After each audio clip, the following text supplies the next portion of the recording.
Qué bueno que sigue con nosotros esta noche. Y hoy tenemos en esta mesa de investigación contra línea sin censura a Nancy Flores. O sea, a mí me encanta platicar con Nancy, me encanta platicar con, con Nancy sobre todos los temas. Es la mujer, yo les he platicado, la mujer que más conocen en mi casa, porque todas las mañanas aparecen en la mañanera. Mi hijo me dice cuando ve a Nancy, mira, pa, ahí está Nancy, y ella pregunta siempre. Así que me da mucho gusto platicar con ella, porque además es una mujer que investiga, que estudia. Y Nancy, ¿cómo estás? Buenas tardes, buenas noches. Buenas noches, Paco. Pues aquí siempre me arrancas una sonrisa con las presentaciones que haces y bueno, siempre es muy generoso y por supuesto ojalá preguntara siempre yo en la conferencia, pero no, me toca cada 15 días que pueda tener la oportunidad de entrar a la rifa y ya si salgo en primera fila, pues depende también de la suerte, ¿no? Si el presidente pues al final me da la palabra y eso, pero pues ahí estoy yo siempre al pie del cañón, Paco, y pues también con mucho gusto de estar aquí en Sin Censura una vez más. Nancy, hay un buen de temas, pero ¿qué te parece si arrancamos? Mira, de pronto me dio la sensación de que somos un país de chismosos y de conspiradores, ¿no? Ayer, en cuanto se dio a conocer la renuncia, la solicitud de renuncia del ministro Arturo Saldívar Lelo de la Rea a la Suprema Corte de Justicia de la Nación, empezó una serie de conspiraciones, ¿no? Algunas con bases, y a veces todos tenemos razón, ¿no? Porque siempre tenemos un poquito de esa razón, y no alcanzamos a ver más allá de lo que representa, más allá. Ayer mismo ya dan al ministro, más allá de que tiene algunas objeciones legales o tendría, como próximo fiscal, como próximo secretario de Estado, como próximo consejero jurídico de la presidencia. En realidad, ¿qué hay atrás? ¿Qué podemos ver? ¿Qué vislumbramos? Yo no dudo que el Senado le vaya a autorizar la renuncia. Tenemos algunos antecedentes de que sí, un ministro conoce la Constitución. ¿Qué hay atrás de la renuncia del ministro Saldívar, que parecía el único capaz de recomponer la Suprema Corte de Justicia, el Poder Judicial en realidad? No se logra, pero ¿qué hay atrás de la renuncia? ¿Qué podemos esperar? ¿Y qué vislumbras para 2024, que se pone interesante con esta renuncia, cierto, Nancy? Sí, se pone muy, muy interesante, sobre todo, Paco, porque me parece que esta renuncia pues llega en un momento crucial para el Poder Judicial de la Federación. Recordar que el ministro Saldívar, como lo mencionabas, pues impulsó desde la presidencia de la Suprema Corte de Justicia de la Nación, que es al mismo tiempo la presidencia del Consejo de la Judicatura y de todo el Poder Judicial de la Federación, pues hacer un cambio al interior de este poder. No pudo, se encontró con muchas facciones muy conservadoras, pero además con un problema que tiene el Poder Judicial desde hace muchísimo tiempo, que es justamente estar capturado por familias enteras, familias incluso de ministros, de ministras, trabajan y viven del Poder Judicial de la Federación. Hay digamos, un problema de nepotismo gravísimo en este Poder Judicial, sobre todo en lo que tiene que ver con el Consejo de la Judicatura, donde, claro, familias completas controlan juzgados y él se encuentra además con una resistencia al interior del Pleno de la Suprema Corte de Justicia de la Nación, lo que incluye ya a estos dos personajes a los que hacía referencia el propio presidente López Obrador hoy en su conferencia matutina, los que traicionan dice el presidente, no a él, no al propio gobierno, sino que traicionan en realidad al pueblo de México porque acaban aliándose con la derecha, una derecha que ha propiciado muchos de los grandes y graves dolores del pueblo de México. Entonces,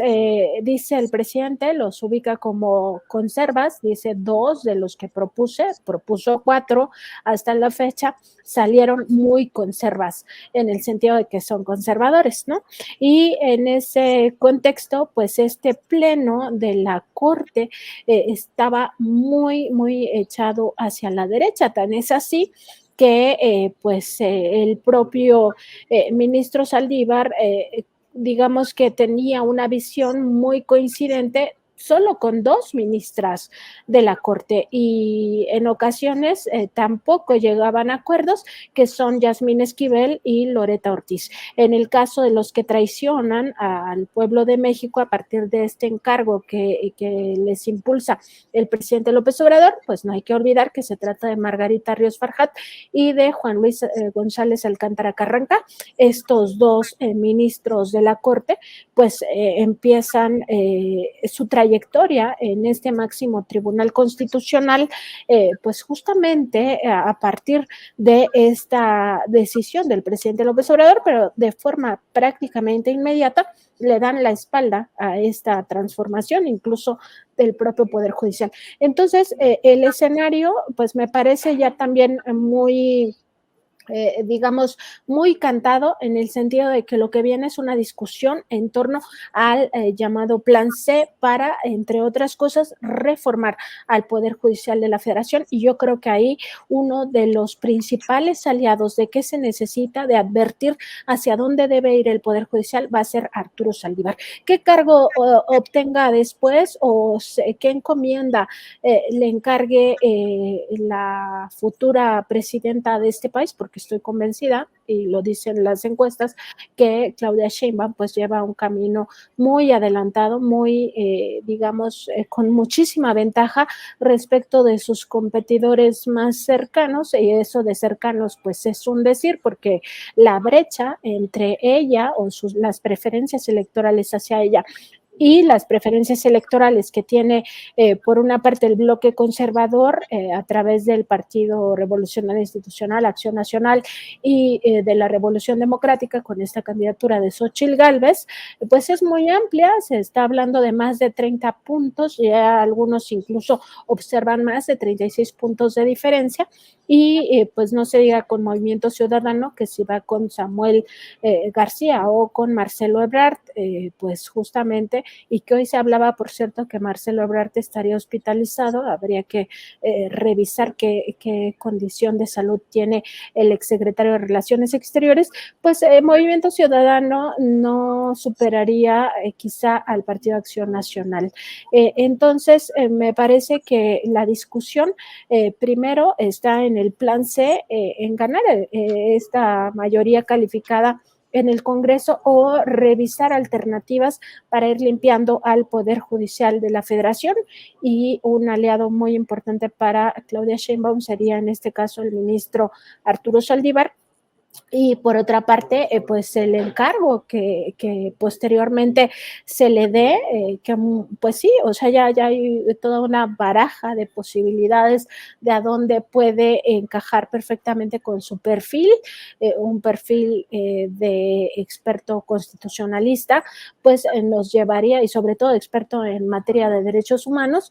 nos llevaría a pensar que sí está definido que va a tener un papel en el gabinete de Claudia Sheinbaum, aunque él mismo aclaraba en una entrevista que le dio a Ciro Gómez Leiva que no necesariamente estaba renunciando por un cargo futuro,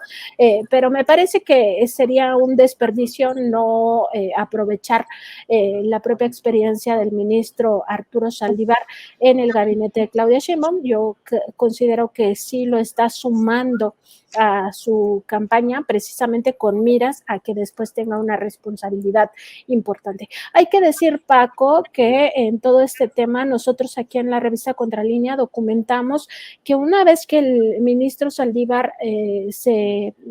concluyó su presidencia al frente de este Poder Judicial de la Federación, y que Norma Piña asumió la presidencia de este poder, empezaron muchísimas presiones para Arturo Saldívar. Nosotros tenemos información interna que ha documentado el periodista Miguel Vadillo, director de la revista Contralínea, de que las presiones llegaron a tal punto que ni siquiera se le permitió remodelar la oficina que tuvo que ocupar, porque una vez que eligen a la ministra Norma Piña, hacen una permuta de oficinas. Norma Piña va a la oficina de Arturo Saldívar, ella tiene todo el presupuesto para renovar esta oficina y siempre como una concesión a los presidentes salientes se les dejaba remodelar la oficina que dejaba el ministro o ministra que ocupara este alto cargo. Entonces, en el caso de Saldívar, ni siquiera se le dio oportunidad de eso, le empezaron a abrir investigaciones internas discrecionales, porque ni siquiera eran investigaciones digamos más abiertas o que realmente buscaran combatir la corrupción, sino más bien discrecionales para presionarlo, y por eso pues parte de lo que dicen fuentes internas de la Corte, el ministro Saldívar se vio obligado a en algunos temas no votar en el sentido que votaban la ministra Yasmín Esquivel y la ministra Loreta Ortiz, sino que tenía que plegarse a esta posición más conservadora o más de derecha. Esto habría todavía que esperar a que en algún momento el propio ministro Arturo Saldívar lo haga público. Recordar que no sería la primera vez que enfrenta presiones desde la derecha. En su momento y recién nombrado ministro de la Corte le tocó resolver o más bien no resolver, sino hacer esta investigación de carácter ministerial en torno a la guardería ABC, y fue pues absolutamente presionado por el gobierno de Felipe Calderón, el propio Felipe Calderón presionándolo de forma directa y a través de su entonces secretario de Gobernación, Fernando Gómez Montt, en esto que el propio ministro Saldívar calificó como una operación de Estado. Entonces no sería la primera vez que él enfrenta este tipo de presiones, pero sí me parece que para él particularmente ya era insostenible continuar en la Corte, una Corte cada vez más de derecha, donde no había posibilidad de una crítica real. Él había sido muy crítico en sus últimos digamos, en su etapa como presidente de la Suprema Corte había criticado el nepotismo, había criticado la corrupción, de hecho impulsó cambios que pues algunos aterrizaron, otros no, para ir poco a poco pues limpiando a este Poder Judicial. Finalmente no pudo, se le acusó de querer extender ilegalmente su mandato por esta pues también solicitud que se hacía desde la Presidencia de la República, desde pues este máximo cargo del Poder Ejecutivo, pues impulsando también los cambios desde dentro, y pues no se permitió por esta misma cargada hacia la derecha del propio Pleno de la Corte. Entonces, me parece que él ya tenía pues muchísimas tensiones al interior de la Corte, y por eso al final decide que sería mucho más útil fuera de la Corte que dentro de este Tribunal Constitucional. Nancy, ¿reforma o refundación de todo el poder? Si una reforma equivaldría, como tú dices, o como piensan, ir de poco a poco cambiando algunas cosas en el poder judicial y en la Suprema Corte, pero enquistados como está este problema que viene desde 1995, cuando reforma Zedillo y lo hace un poder dócil otra vez y se enquista a la derecha. Entonces, ¿es factible una reforma, o si hay el plan C con el poder legislativo, de una vez a recomponerlo todos? Finalmente, con Zedillo nos quedamos, o el país se quedó como 45 días sin ministros, sin jueces, sí, había labores, pero eran urgentes, pero no pasó nada. Entonces, ¿no sería viable si funciona el plan C, de una vez votarlo todo? Definitivamente, Paco. Yo creo que la alternativa que tiene este país para ir limpiando a este poder judicial, pues justamente es una refundación, como tú lo dices. Si no se obtiene la mayoría calificada en ambas cámaras, senadores y diputados, entonces va a tener que ir avanzando poco a poco el cambio, pero sobre todo me parece a mí fundamental que con la experiencia que ya tuvo el propio presidente López Obrador, de que dos de sus propuestas dieron la espalda a la transformación, dieron la espalda, pues como dice el propio presidente, al pueblo de México, porque al final acaban fallando a favor de un régimen oligárquico, ¿no? De un régimen que privilegia a los de arriba, que privilegia sobre todo a las corporaciones transnacionales, pues con esa experiencia de verdad se revisen los perfiles que le tocaría en su momento a Claudia Sheinbaum cambiar. ¿Por qué? Porque sí se podría, o sea, digamos, un pleno más plural o incluso con un perfil pues más humanista, se podría hacer cambios desde dentro, pero me parece a mí que lo más urgente ya es pues hacer pues sí, refundar a este poder judicial, porque primero es el único que no está democratizado, aunque muchos abogados, incluso de izquierda, tengan sus dudas de si el pueblo debe o no tomar este tipo de decisiones. A mí me parece que entre más democratizado esté el país, entre más democratizada estén sus instituciones, menos se va a prestar para tener regímenes dictatoriales, oligárquicos, como lo que veníamos viviendo en los sexenios desde Miguel de la Madrid hasta Enrique Peña Nieto. Entonces, necesitamos, Paco, nada más acabo esta idea, permíteme, necesitamos un poder judicial que realmente haga justicia al pueblo, que vea más allá de una lectura plana de las leyes y que incluso entienda que muchas de esas leyes fueron cambiadas para beneficio de una élite de poder económico y que eso daña a las mayorías, Paco. Nancy, no, yo estoy de acuerdo contigo verdaderamente. Este poder judicial sirve a intereses muy concretos de las élites de poder del PRI, del PAN, los empresarios. Pero yo tengo otra pregunta que, mira, de pronto parece muy rara, pero ¿debe la Suprema Corte tener un poco de temor ahora que se fue? Y digo,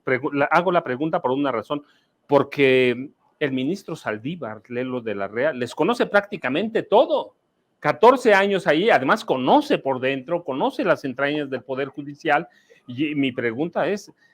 ¿deben temer o van caminando o piensan que van caminando bien con una ministra presidenta que de pronto parece que no, que camina como los otros ministros en una burbuja? Sí, o sea, yo creo que más que temer, o sea, ellos mismos deberían de reflexionar qué es lo que han hecho mal y llamarse a la autocrítica, porque no es posible que cada 15 días, Paco, en esta sección que se da en la conferencia matutina del presidente López Obrador de la seguridad pública, se nos esté informando por parte del subsecretario de Seguridad Pública, Luis Rodríguez Bucio, de estos casos lamentables, pero además cínicos, ya de una sinvergüenzada tremenda de jueces, magistrados e incluso ministros que a todas luces están actuando de forma que violenta al pueblo de México, en una actuación que al final daña al pueblo de México, con independencia o no, y eso se tendría que investigar, de si a cambio reciben dinero por estas liberaciones de delincuentes de cuello blanco o de delincuentes del crimen organizado. Con independencia de eso, sus acciones o sus decisiones son lesivas para la sociedad. Entonces, me parece que no se puede estar siendo omiso de forma sistemática y no ver y no generar una autocrítica pues porque todo esto a todas luces nos lleva a un poder de injusticia, una Suprema Corte de Justicia de la Nación y un Consejo de la Judicatura Federal que lo que menos hacen es justicia a las mayorías. Y por supuesto que deben de haber excepciones, hay excepciones dentro del propio Pleno de la Corte, hay excepciones en el Pleno del Consejo de la Judicatura, hay excepciones en jueces magistrados, pero en la mayoría, pues lo que más se observa son estas lesiones y que no haya una actuación severa de parte del Consejo de la Judicatura. El Consejo de la Judicatura es para que cada uno de estos casos que se van documentando, que benefician o a empresas privadas o benefician a delincuentes de cuello blanco o benefician a delincuentes del crimen organizado o a presuntos criminales,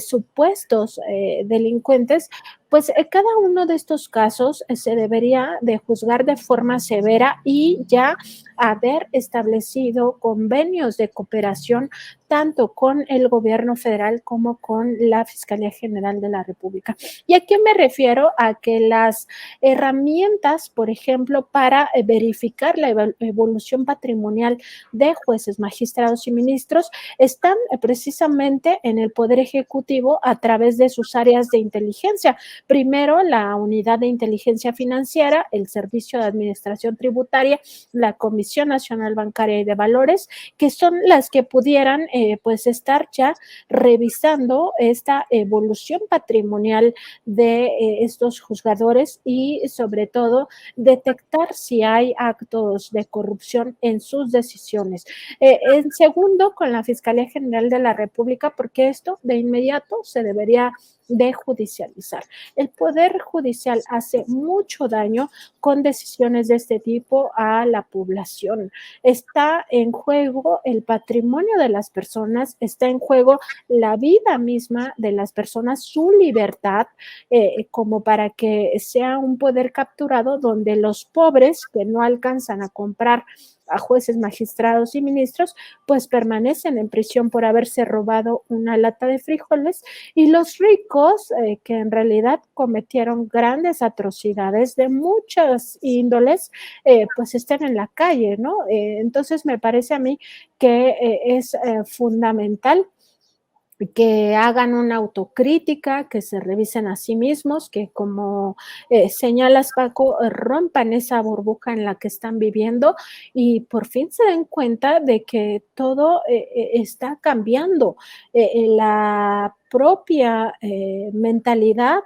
está cambiando en las mayorías. Entonces es momento de que ellos mismos desde el interior impulsaran estos cambios. Sin embargo, me parece, y justo por eso creo que viene la salida de Arturo Saldívar, que es inviable, o sea, que ellos no están dispuestos a la reflexión, no están dispuestos a la autocrítica y mucho menos a corregir sus errores. De ahí que necesariamente se necesita, o es un, estoy redondeando,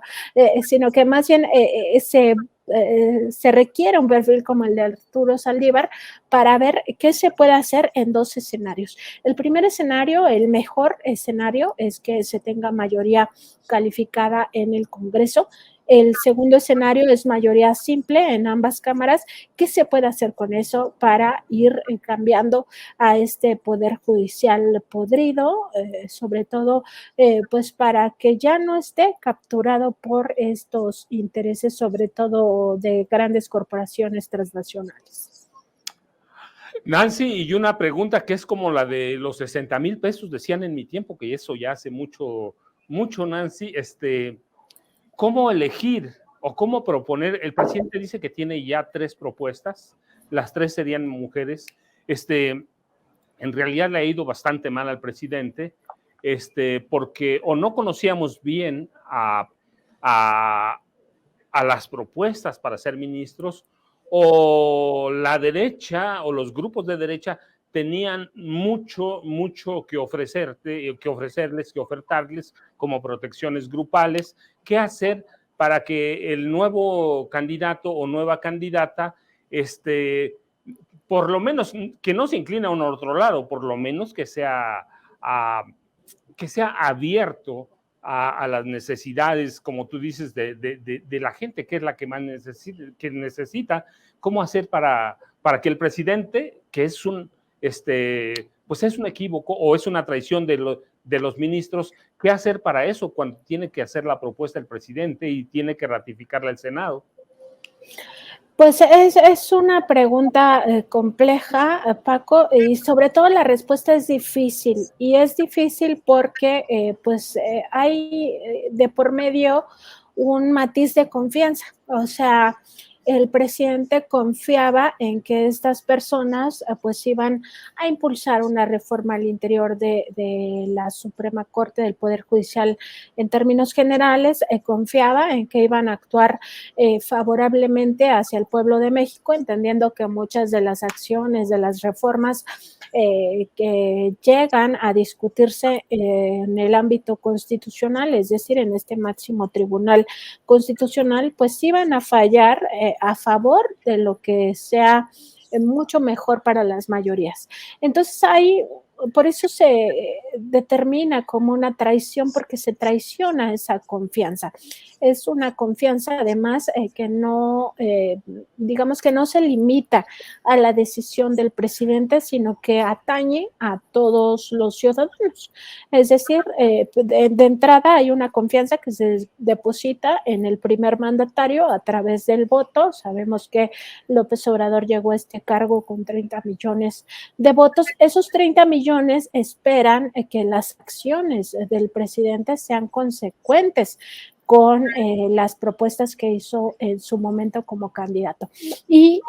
pues lo mismo, el presidente confía en quienes delega las responsabilidades, que hagan lo conducente, que sean coherentes, que además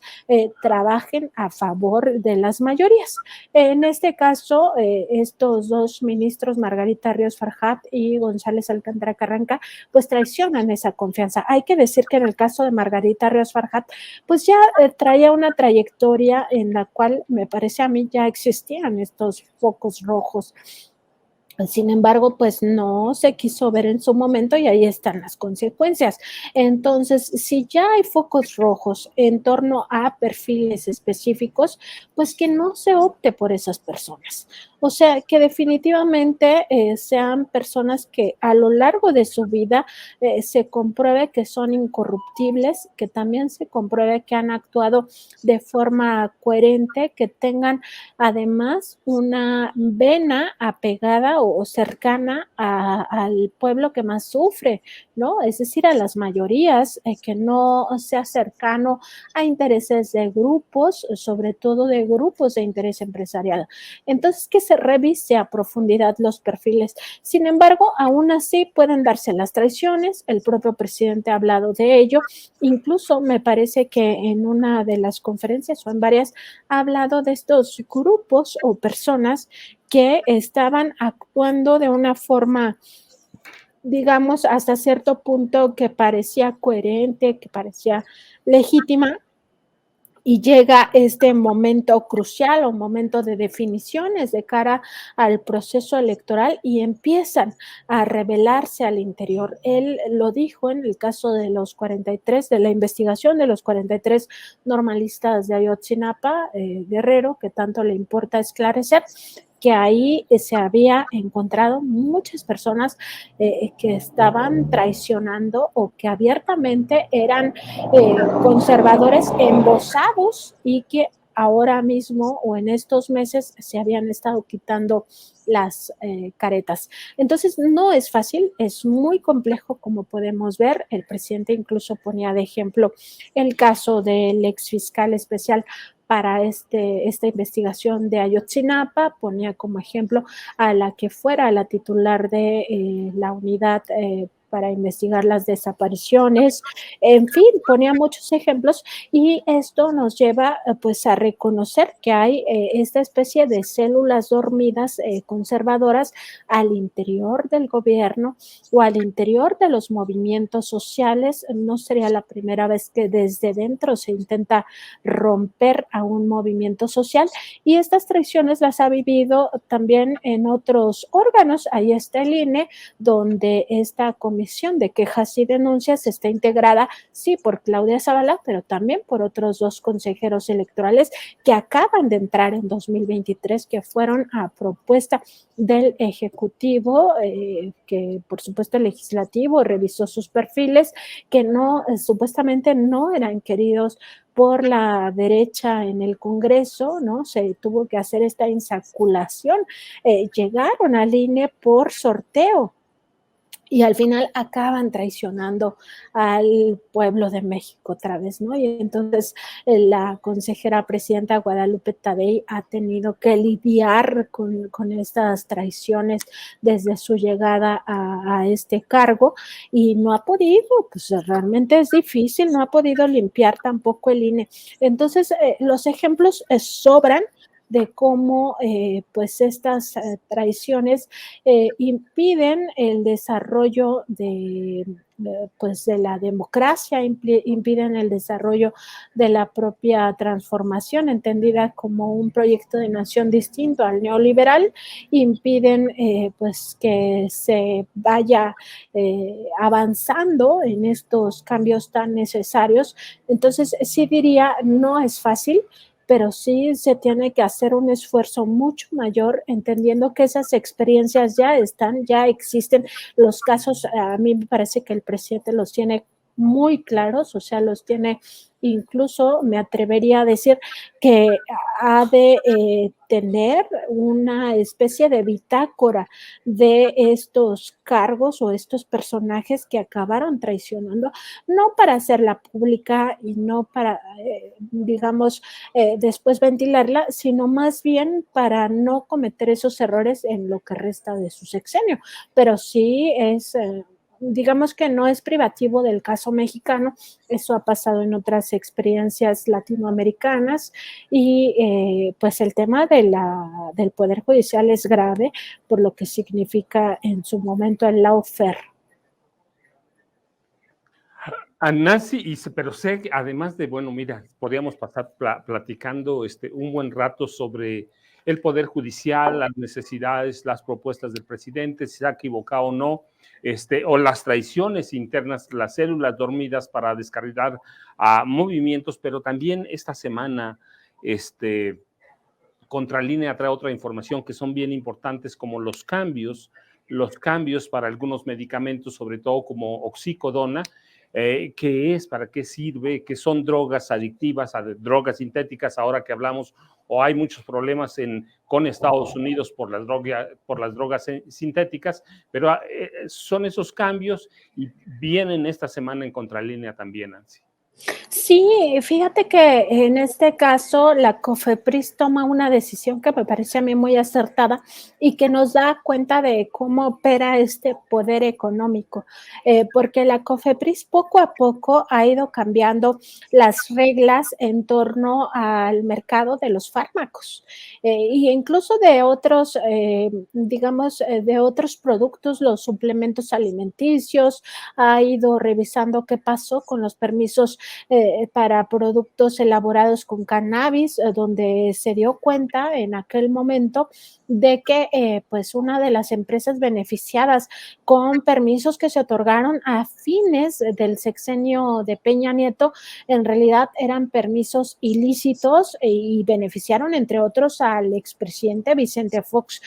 Pero así el tema de las farmacéuticas, el tema de que se fue desapareciendo poco a poco la capacidad gubernamental de responder a las enfermedades a través de pues digamos, este golpe hacia los laboratorios, sobre todo que desarrollaban vacunas, laboratorios públicos, etcétera. Entonces, me parece que en este caso que mencionas, la oxicodona, estos cambios vienen también a revelar que todo este tema de los opiáceos, pues vamos muy atrasados, no porque no digamos, no porque no sepamos, o sea, porque los científicos no tengan conocimiento de los daños que causan o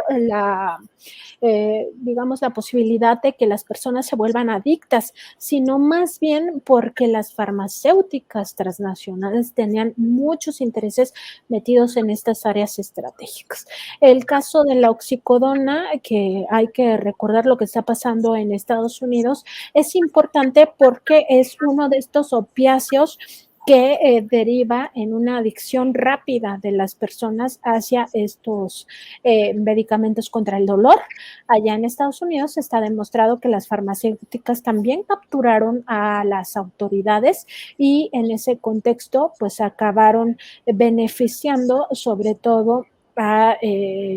estas farmacéuticas en contra de la propia población. El tema, y ya se sabe, está muy investigado por investigadores, pero también por periodistas, este caso de las farmacéuticas que desarrollaron supuestos medicamentos contra el dolor, que mintieron, que estos no generaban adicción en las personas, y en realidad era falso, o sea, se generaba una adicción a tal punto que se creó o se impulsó desde esta,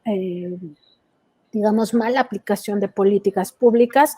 todo un problema que los ha llevado pues a esta crisis, una crisis que deriva en más de 120,000 muertes anuales por consumo de fentanilo, y en el caso mexicano pues todavía me parece estamos a tiempo. No significa que no haya casos de intoxicación en México por drogas o por opiáceos, incluso por el tema de fentanilo. Creo que la semana pasada o esta misma semana nos enterábamos de un bebé que falleció por contacto con fentanilo o presunto contacto con fentanilo. Entonces esto nos hablaría que ya está más popularizado digamos, este opiáceo, pero no tenemos los grados de problema que tienen en Estados Unidos definitivamente. Entonces es un momento clave donde no solo se debe de apostar a las campañas mediáticas como estas de que seas feliz sin necesidad de drogarte, que está impulsando la SEP y la Secretaría de Salud, y me parece que es el de los jóvenes, consejo para la juventud, sino que también se requieren otro tipo de acciones que hagan más difícil el acceso a estos precursores que al final acaban pues arrebatando la vida, sobre todo de personas muy, muy jóvenes, que son las que están mucho más en riesgo, y estamos hablando desde menores de edad, o sea, desde chiquitos que puedan ser enganchados. Entonces, me parece que estamos muy a tiempo y es un acierto que se haya hecho pues toda esta limpieza en la propia COFEPRIS. Recordar que Alejandro Sbarch, el doctor Alejandro Sbarch, que es quien está al frente de esta comisión, pues ha hablado incluso de estos sótanos de la corrupción donde pues se privilegiaban los negocios privados por encima de la propia salud. Han sacado del mercado muchísimos medicamentos que hacían mucho daño, o estos suplementos alimenticios o otros productos que son ilegales en nuestro país, y poco a poco, o sea, también sin hacer tanto ruido, porque también hay que revisar digamos, actitud iracunda de todos estos a los que se les van acabando los negocios, Paco. Nancy, te voy a hacer una pregunta que va relacionado con esto, aunque no necesariamente, pero sí mucho. Sí, hablamos de las instituciones como COFEPRIS, la SEP, que toman medidas, otras instituciones para ayudar, pero regularmente en la adicción o en los problemas de adicción, la familia tiene un papel fundamental, ¿cierto? Que se ha ido perdiendo. ¿Por qué? Pues porque se ha roto el tejido social, porque tenemos más acceso justamente a estas drogas, porque de pronto el crimen organizado llegó y nos dijo ahí están, pero el papel que juega la familia es fundamental, ¿cierto? Sí, sí, Paco, definitivamente esto es fundamental, no abandonar a nuestros jóvenes, estar atentos. Hay incluso me parece que hay hasta guías de cómo detectar cuando un joven pues está cayendo en estas drogas, no hacernos de la vista gorda, porque también me parece que en muchos casos las familias prefieren como no entrar al problema, sino simplemente ir tolerando la adicción de quienes la padecen, y esto me parece que deja en una profunda soledad a las personas que ya son adictas. Y con esto me refiero no solo a las drogas ilícitas, sino también las drogas legales, como es el alcohol, el tabaco. Primero, la comunicación con los niños, la comunicación con los menores de edad, de que eso es profundamente dañino, apoyar todos estos esfuerzos desde el aparato educativo, donde se les dan estas pláticas muy didácticas, sobre todo a jóvenes de secundaria y preparatoria, pues para ir acompañando también el proceso de descubrimiento de los menores de edad. No olvidar que cuando pasamos por esta etapa, sobre todo de la adolescencia, pues todos padecimos lo mismo, o sea, esta búsqueda de identidad, esta necesidad de experimentar, esta también presión de los amigos, de ciertas personas que no necesariamente traen nada bueno. Entonces, con nuestra propia experiencia, intentar tener herramientas y además acercarnos a toda esta información que se ha generado por parte del actual gobierno, donde hay incluso manuales, o sea, hay manuales para poder atender ya situaciones donde los muchachos están o muchachas están involucrándose con drogas, o de plano, pues ya en casos mucho más graves, intentar pues conseguir ayuda profesional para primero lograr una desintoxicación y después, digamos, ir pues que no haya alguna recaída con el paso del tiempo, porque todos sabemos que estas adicciones, en realidad, al convertirse ya en enfermedades, pues no es que te curas, siempre estás, digamos, enfermo. Un alcohólico que ya no bebe, aunque lleve años sin beber, sigue siendo un alcohólico. Entonces, lo que se debe de buscar son escenarios que ya no permitan recaer, y por supuesto el acompañamiento familiar es fundamental para que estas personas no se sientan solas. Por supuesto que es un proceso muy difícil. Yo creo que muchos tenemos la experiencia de que algún familiar tenga una situación de este tipo, pero al final nos toca pues también hacer nuestra parte y no hacer caso omiso a las señales, que eso va a ser fundamental. Nancy, y hablando, mira, a propósito de drogas ilegales,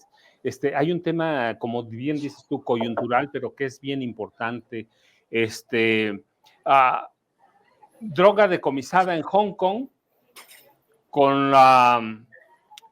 con los sellos de Segalmex, con los logotipos de Segalmex, ya hay deslindes, ya hay todo, pero ¿cómo está ese problema? ¿Cómo empieza? ¿Cómo lo vemos? ¿Cómo lo entendemos? Y hasta dónde va. Que es otro trabajo que trae, discúlpame, que trae también Contralínea, por favor, hay que buscar Contralínea, yo se lo recomiendo, no ahora, siempre, siempre y siempre lo voy a decir porque es la realidad. En 2000, yo tengo trabajos de 2007 todavía, los tengo en mi casa, de Contralínea, así que por favor síganla. Y este trabajo es bien importante porque Segalmex es una de las ramas de gobierno que es fundamental en este momento para la alimentación.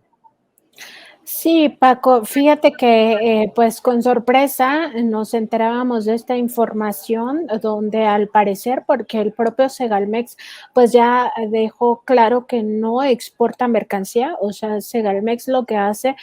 pues es abastecer un mercado interno, no tiene esta capacidad de estar exportando mercancía, y además, digamos, en todo caso, importaría granos para de alguna manera ir solventando este déficit de alimentos,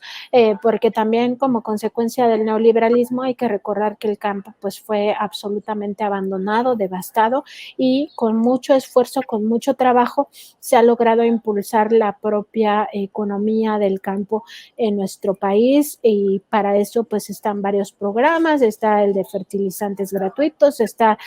todo el tema de el Sembrando Vida, etcétera. Entonces, primero, pues con esta información de que no exporta Segalmex,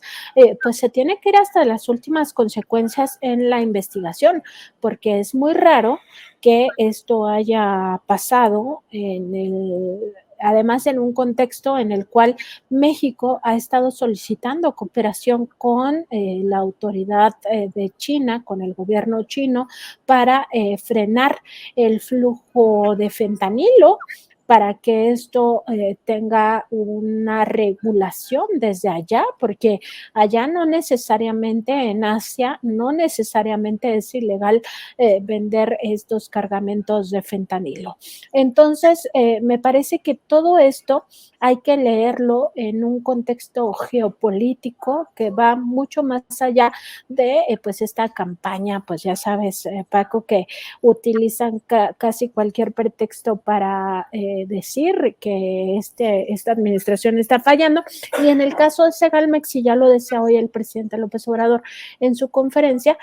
pues hasta aquí quisieron endilgarle al presidente, a su gobierno, que se trata de una administración narcotraficante, ¿no? Pero aquí, pues, está, digamos, primero, además del deslinde que ya hizo Segalmex ayer, que hoy también se reitera en la conferencia matutina en dos momentos, primero en el quién es quién y las mentiras, y después en el tema o en esta crítica que hace el presidente López Obrador a los medios corporativos y a personajes de la política, sobre todo de la ultraderecha. Pues más allá de esta circunstancia, México debería solicitar una investigación a fondo por el uso de los logotipos, por el uso de las siglas, por el uso incluso del sello del gobierno de México. Entonces, me parece que aquí debe de haber una investigación muy a fondo para determinar quiénes son los responsables de ese cargamento, pero incluso me atrevería también a decir, Paco, que en esta, digamos, en esta frase coloquial de piensa mal y acertarás, pues ver quiénes se benefician más allá de esta campaña de desprestigio, quiénes se benefician, pues al decir que este es el mayor cargamento de droga sintética que ha sido decomisado y que además fue decomisado en presuntos costales de un gobierno extranjero, en este caso el gobierno federal mexicano, y sobre todo qué significa esto para la lucha contra el fentanilo, una lucha o una batalla que están teniendo que dar tres naciones, que es Canadá, Estados Unidos y México, México en una cooperación entendiendo que Estados Unidos pues sí tiene un problema muy grave de su crisis de los opioides. Entonces me parece que hay que avanzar muchísimo en esta investigación, sobre todo pues requerir la cooperación internacional, porque esto no se puede quedar así. Finalmente es un uso ilícito de los logotipos para un delito mayor, que es el tráfico de estos opiáceos o de estas drogas sintéticas.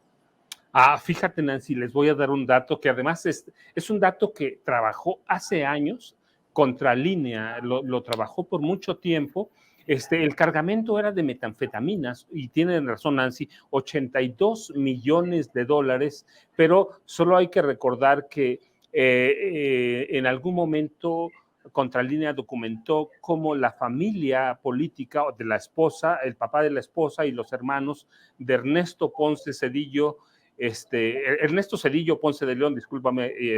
Ernesto Cedillo, controlaban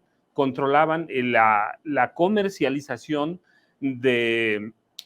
de metanfetaminas, así que no es una droga nueva, no son casos nuevos, vienen de muy atrás y Nancy tiene razón, es decir, hay que llegar hasta las últimas consecuencias porque hay que ver quiénes se benefician y desde dónde viene ese problema y desde cuándo, y es como, lo entiendo así, ¿no, Nancy? Que es como decirles, como tú dijiste, pues tenemos un narcogobierno, son los mismos que Peña y son los mismos que de Calderón, ¿cierto?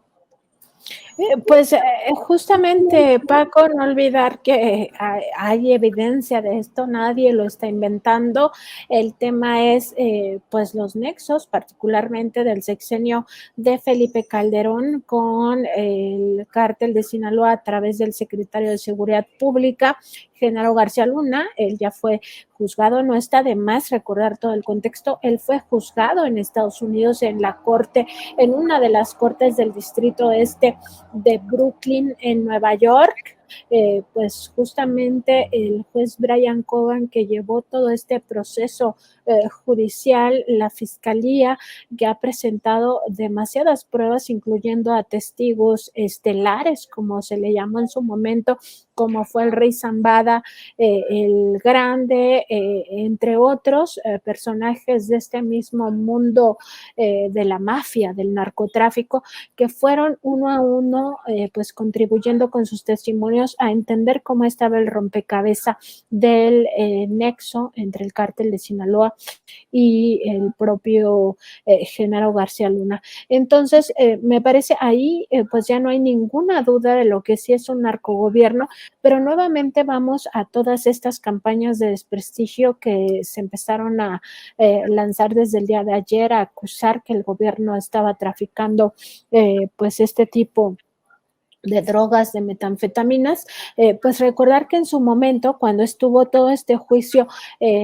avanzando entre enero y febrero de este mismo año, pues estos mismos conservadores trataban pues como de aislarse de la realidad, no enfrentar pues la crítica, o ni siquiera podemos hablar de la crítica, sino más bien no enfrentar lo que estaba pasando. El propio PAN pues sacó, incluso no sé si recuerdes, Paco, un comunicado diciendo que García Luna ni siquiera fue militante de este partido, como si no tuvieran responsabilidad, como si Genaro García Luna, su carrera no se hubiera sustentado o no hubiera avanzado justo en los gobiernos panistas. Recordar que en este juicio allá en Estados Unidos también salió a la luz que los nexos de García Luna empezaron desde el sexenio de Vicente Fox, y que en ese sentido quien estaba al frente del gobierno, es decir, el propio Fox, creó esta institución de la AFI para pues beneficio de Genaro García Luna. Desde ahí empieza esta alianza estratégica de García Luna con el cártel de Sinaloa, y después lo que se documenta en este juicio a García Luna, el primer juicio pues con un personaje tan relevante porque finalmente fue secretario de Estado, pues es que ya esta alianza era pues fundamental para el cártel en el sexenio de de Felipe Calderón, cuando el propio Felipe Calderón tenía como mano derecha a Genaro García Luna, y Genaro García Luna era el operador de Calderón de la supuesta guerra contra el narcotráfico. En aquellos años hubimos periodistas, no muchos, también hay que decirlo, que hablábamos pues de las evidencias, de lo evidente que era el beneficio al cártel de Sinaloa. También hubo investigadores, investigadoras que en su momento estuvieron denunciando esto, pero pues al final, como acaba siendo estos gobiernos corruptos, se resguardaban en su propia impunidad, teniendo bajo su bolsillo a todos los poderes, digamos, que pudieran de alguna manera judicializar casos como estos. Al no olvidar que la Procuraduría General de la República pues era apéndice de la Presidencia de la República, que la propia Suprema Corte estuvo sometida, y ya lo decíamos hace un rato cuando hablábamos del caso de Arturo Saldívar, en ese punto la Suprema Corte de Justicia de la Nación estaba sometida a los intereses del gobierno de Felipe Calderón. Entonces no había mucha, digamos, mucha manga para romper la impunidad. El propio Calderón nunca quiso investigar a ese personaje, lo cual nos llevaría a una presunta o supuesta complicidad por acción u omisión, porque hay que recordar que las autoridades tienen responsabilidades o son culpables por acción u omisión, y en este caso se tienen muchas evidencias de al menos 3 personas que fueron directamente con Felipe Calderón a decirle que eso estaba pasando, que Genaro García Luna estaba aliado con el narcotráfico y que Felipe Calderón hizo caso omiso a esta información que se le dio de forma directa. Además estaban todos los reportes de prensa, de esta prensa que yo menciono, estaban libros ya hablando del propio problema. En nuestro caso, pues sacamos a la luz este libro de La farsa detrás de la guerra contra el narco. Por supuesto no estoy diciendo que nos leyeran nosotros, pero había prensa que estaba denunciando esto. Por supuesto que no se hizo absolutamente nada, y no olvidar que estaban los aparatos de inteligencia. El gobierno de Felipe Calderón tenía por una parte al Centro de Investigación y Seguridad Nacional bajo su mandato. Pues este centro debió de haber documentado desde la Secretaría de Gobernación las actividades de Genaro García Luna. Genaro García Luna venía de ese Centro de Investigación y Seguridad Nacional. Tenían, por supuesto, la sección segunda del Ejército, tenía todo el tema de el área de inteligencia de la Secretaría de Marina. Estaban utilizando a diestra y siniestra la plataforma Pegasus. Desde aquel momento nosotros lo documentamos, la primer compra de Pegasus, esta plataforma de espionaje, pues se adquirió en el sexenio de el propio Felipe Calderón. Entonces, no hay manera de que digan que no pudieron haberlo sabido. Por supuesto que lo sabían, y ponle tú, vamos a darles el beneficio de la duda, que no se supiera que Felipe Calderón de verdad hiciera lo posible por tratar de corroborar estas versiones que le llegaron de forma directa a él a través de generales, que nunca lo comprobó y que por eso no actuó en contra de Genaro García Luna, pero ahí hay omisiones. Se tuvo que hacer investigaciones exhaustivas y no esperar a que viniera otro país a decir que García Luna pues había estado aliado al narcotráfico, o también esperar a este momento de la historia para saber que García Luna había cometido uno de los mayores fraudes al erario de la nación. Se estima que su riqueza supera los 1,000 millones de pesos, que esta la hizo con base en operaciones gubernamentales a través de empresas de su propia estructura presuntamente criminal,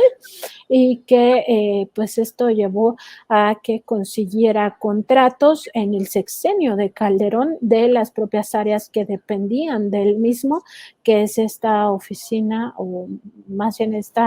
este órgano desconcentrado que opera los reclusorios, y también del propio CISEN, y que continuó con esta misma posibilidad de conseguir contratos en el sexenio siguiente a través de la Secretaría de Gobernación, y que pues a través de esos contratos, más de 30, habría cometido, de acuerdo con la información del gobierno federal, fraude a la hacienda pública por más de 700 millones de dólares. Entonces, me parece en ese caso, Paco, que está ya muy documentado el narcogobierno o el narcoestado, o por lo menos, si no se quiere hablar de que todas las instituciones están corrompidas, lo cual desde mi punto de vista sería muy difícil, sí decir que por lo menos la Secretaría de Seguridad Pública, en la cual descansaba la principal estrategia, que era esta supuesta guerra contra las drogas, estaba coludida con el crimen organizado, particularmente con el cártel de Sinaloa y en su momento con otras organizaciones aliadas al cártel de Sinaloa, y que pues mucha de la información que se generaba desde estos aparatos de inteligencia era entregada o en beneficio del cártel de Sinaloa. Eso pasó, eso está absolutamente documentado, ya no hay duda de que eso ocurrió de esa forma, y el Partido Acción Nacional tiene responsabilidad también, aunque digan que nunca militó García Luna en sus filas, y también el propio Felipe Calderón tiene responsabilidad en ambos casos por acción u omisión, tienen responsabilidad, son culpables de lo que sucedió en este país, que fue además un baño de sangre. Eso también está documentado en las notas, las noticias que se han enviado por más de 30,000 personas, organizaciones también defensoras de derechos humanos ante la Corte Penal Internacional, contra Felipe Calderón, contra el propio Chapo Guzmán, contra el cártel de Sinaloa, contra Genaro García Luna, porque esas noticias que se le enviaron a la Corte Penal Internacional también hablaban de Genaro García Luna y de otros integrantes del gabinete de Calderón, donde se documentan crímenes de guerra y crímenes de lesa humanidad, que es lo que juzga la Corte Penal Internacional y que por supuesto sabemos pues es una corte pues más dedicada a la política, incluso se le conoce como la Corte Negra, porque los únicos casos que le gusta juzgar pues son los de África, y también pues en una forma también muy politiquera entró al asunto de la guerra entre Rusia y Ucrania, Ucrania entendida como la OTAN, ¿no? Toda esta facción encabezada también por el gobierno de Estados Unidos, y no ha querido entrar pues en otro tema que no estamos abordando ahora, pero que sí me gustaría mencionarlo muy rápido, que es el conflicto, o más bien no conflicto, el genocidio que está ocurriendo en la Franja de Gaza, donde por supuesto la Corte Penal Internacional ni sus luces, así como ni sus luces para el caso mexicano. Nancy, tienes tu razón. Tenemos que tratar muchos otros casos, pero ya se nos acabó el tiempo hoy. Yo te agradezco y le agradezco de veras a todos y antes, pero no te me vayas todavía, Nancy, aunque yo me voy a quedar unos segundos más o un par de minutos. ¿A dónde te buscamos? ¿A dónde buscamos a Contralínea? Por favor, siga a Contralínea, de veras. Sígala, se lo recomiendo, mire, pero Nancy está hablando, así que no me haga caso a mí, vea Nancy, escúchela y sigamos a Contralínea. Nancy, yo te agradezco infinitamente, como siempre, me encanta platicar contigo, de veras, tú lo sabes, lo he dicho no aquí, lo digo siempre al aire. Por favor, sígala. ¿A dónde te buscamos? ¿A dónde buscamos Contralínea, Nancy? Muchas gracias, Paco. Estamos en www.contralinea.com.mx. Además, estamos en Facebook, Twitter, ahora X, Instagram, YouTube, TikTok como Contralínea, y en Spotify, Apple Podcast y iVoox como Contralínea Audio. Nuestro programa de noticias es de lunes a viernes a las 10 de la mañana por Facebook y YouTube, y también tenemos un programa de contradebate, de análisis informativo, que pasa de lunes, miércoles y viernes a la 1 de la tarde, también por Facebook y YouTube. Y además estamos en pues en esta oportunidad, en esta mesa de investigación Contralínea sin censura, de lunes a viernes. Procuramos entrar a las 8 de la noche, a veces nos atrasamos, a veces nos adelantamos, pero bueno, aquí andamos de lunes a viernes también a las 8 de la noche. Nancy, muchas gracias, como siempre, infinitas. Yo me quedo un rato, sé que te vas, tienes un buen de trabajo, me quedo unos minutos más para despedir el programa, y a usted, por favor, no se vaya, quédese con nosotros. Además de Nancy, tenemos una charla con el periodista Pepe Reveles. Es un periodista de investigación que además, usted sabe, me encanta platicar así como con Nancy, que uno aprende siempre. Con Pepe Reveles me encanta platicar porque sabe, igual que Nancy, cualquier cosa. Así que quédese con nosotros un rato más, por favor. Ya regresamos. Gracias.